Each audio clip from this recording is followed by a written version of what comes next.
CMU football and Colorado School of Mines faced off in a top 25 showdown that didn't find a victor until double overtime.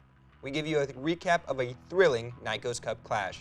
Now, women's soccer also held their home opener this past Sunday, and we have highlights. All that and much more next on Maverick Postgame.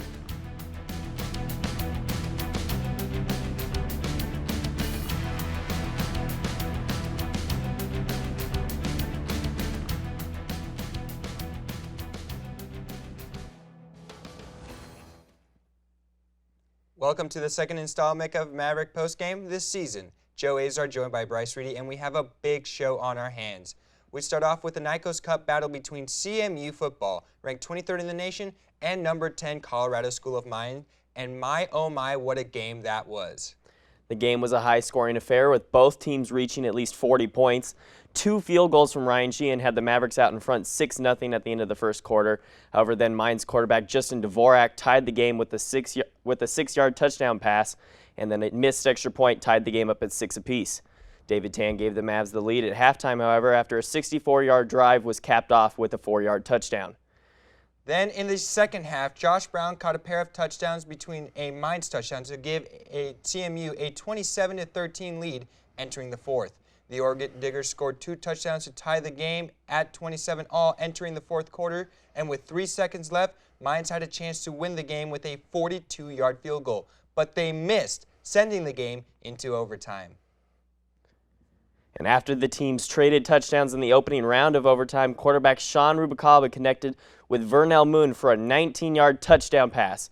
Dvorak answered, however, for Mines with a 13-yard run that found the back of the end zone. However, during the extra point, Dustin Rivas came to the task. He was able to jump the snap and block the extra point attempt and gave the Mavs a 41-40 victory.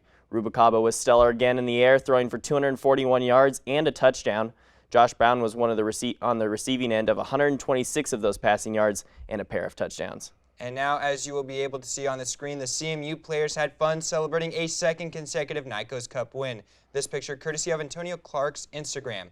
The Mavericks joined Black Hill State and South Dakota Mines as the only 3 teams undefeated in the conference. CMU is now ranked 18 in the nation and also joins Air Force as the only 2 college football teams in Colorado to stay undefeated. Now they will face Durango they will travel to Durango on Saturday to face Fort Lewis.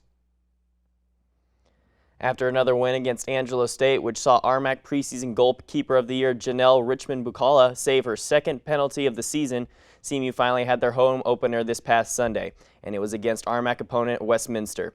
And for that, we have highlights from Walker Field for the women's soccer team here. It was an exciting game here at Walker Field. As you can see, the RMAC home opener. Mavericks already have as many wins this season as they did the entirety of last season. It was a hotly contested affair. As you can see, there's Westminster getting fired up, getting ready. But guess what? The Mavericks said, anything you can do, I can do better. There's Richmond-Bucala showing off her dance moves, getting everyone amped up for the game. And we're going to start things off with Amanda Wenzel on a break here.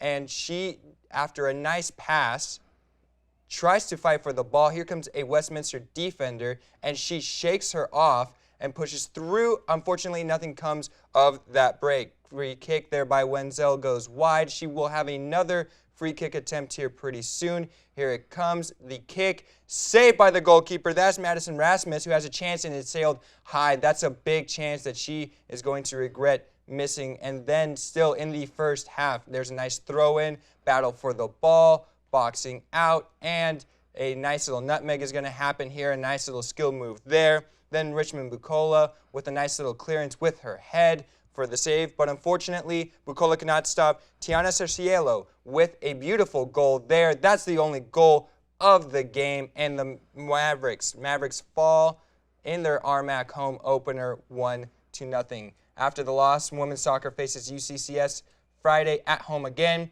Men's soccer played UCCS this weekend, as well as Metro State to open up conference play on the road.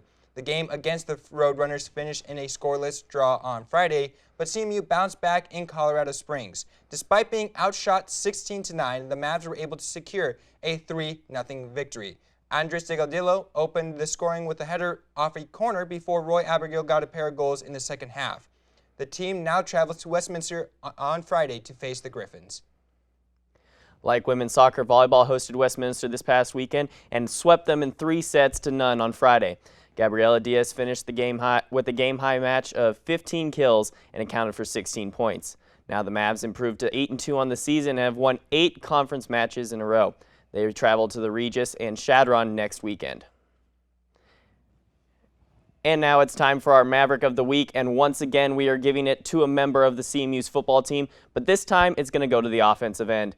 The Ore-Diggers quarterback has seen one of the best Division II football, but our very own Sean Rubicaba proved how good he is at the position on Saturday. Rubicaba only had 18 passing attempts, but he had 241 yards and 3 touchdowns. His play allowed CMU to keep pace and even eventually best the number 10 team in the nation, and for that he is our Maverick of the Week. All right, that'll do it for us this week. Check back with us next week for all the latest news and scores in the world of CMU athletics. With Joe Azar, I am also Joe Azar, and that's Bryce Reedy, wishing you a very happy week, Mavs.